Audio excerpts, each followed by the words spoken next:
All right, today we are diving into a really simple, totally free health secret that you can start using tonight to seriously improve your well being. And it all comes down to one single number that could be an absolute game changer for you. Now, I know that's a pretty bold statement, right? But honestly, getting a handle on this one concept can have such a massive impact on your health, probably more than a lot of other things you might be tracking. So, what is this magic number?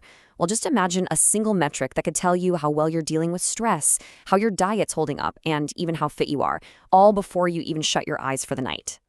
And here is the crucial connection. This one number is your key, your gateway to the most powerful longevity tool we have, and that's high quality sleep.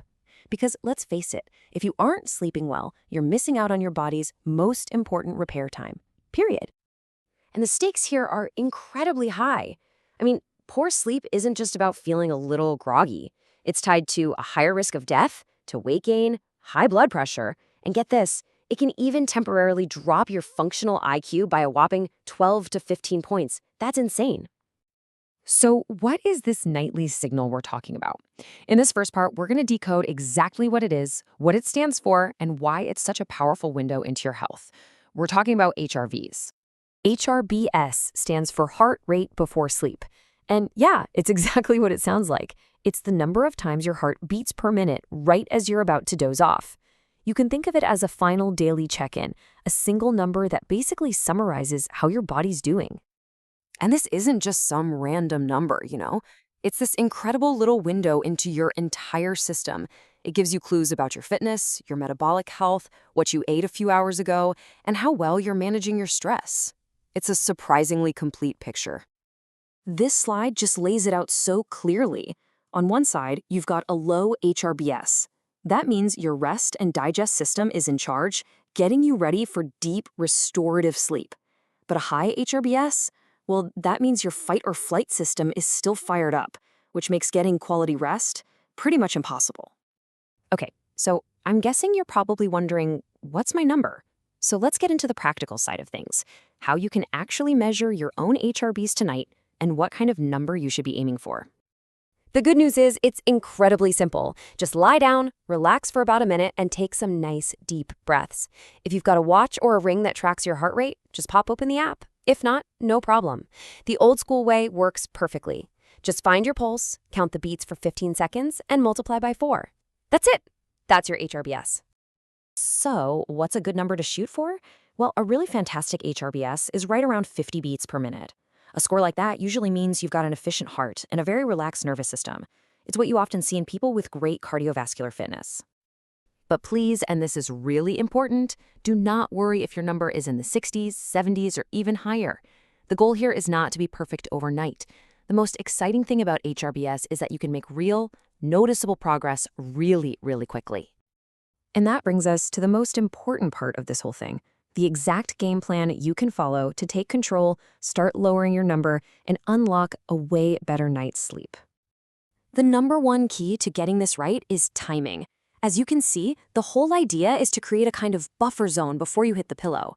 So finishing up food, intense workouts, and caffeine hours beforehand, it all gives your body time to actually wind down. And turning off screens an hour before, that's a huge signal to your brain that it's time to sleep. And along with timing, there are a few things you really want to try and avoid. Big, heavy meals force your body to work on digestion when it should be resting. And things like alcohol, stress, and nicotine, they're all stimulants that basically keep that fight or flight response switched on. Now you might be asking yourself, okay, but how much of a difference does this stuff really make? Well, the data is actually pretty clear, and it shows you exactly how all these little choices can add up. Okay, just look at this table. It puts it all into perspective. Check out the top one. Anxiety and stress can add up to 25 beats per minute. I mean, that alone can take you from a great score to a terrible one. A big meal or nicotine can add another 10. Even just being a little dehydrated or too warm can add 5. You can see how fast this stuff stacks up. So where should you start? If you want to make the biggest dent in your number, fast, focus on these big 3 offenders right here. Managing that evening stress, skipping the big late-night meals, and cutting out the alcohol before bed. Seriously, tackling just these can dramatically lower your HRVS. Now for the best part, This isn't some long, slow grind where you have to wait months for results. The payoff is immediate, and it creates this powerful, positive upward spiral for your health. This is the magic of the feedback loop. When you lower your heart rate, you sleep better. And when you sleep better, your body is more rested and less stressed the next day, which, you guessed it, naturally leads to an even lower heart rate the next night. It just keeps building on itself. And really, that's the most empowering part of all this. This isn't complicated. It's not expensive. You don't need any fancy gadgets. It's simple to understand, it's easy to measure, and the changes are completely 100% within your control. So I'll leave you with this one question to think about. Looking at everything we've covered, what is the one small change you can commit to making tonight to lower your number and kickstart that upward spiral? Thanks so much for tuning in.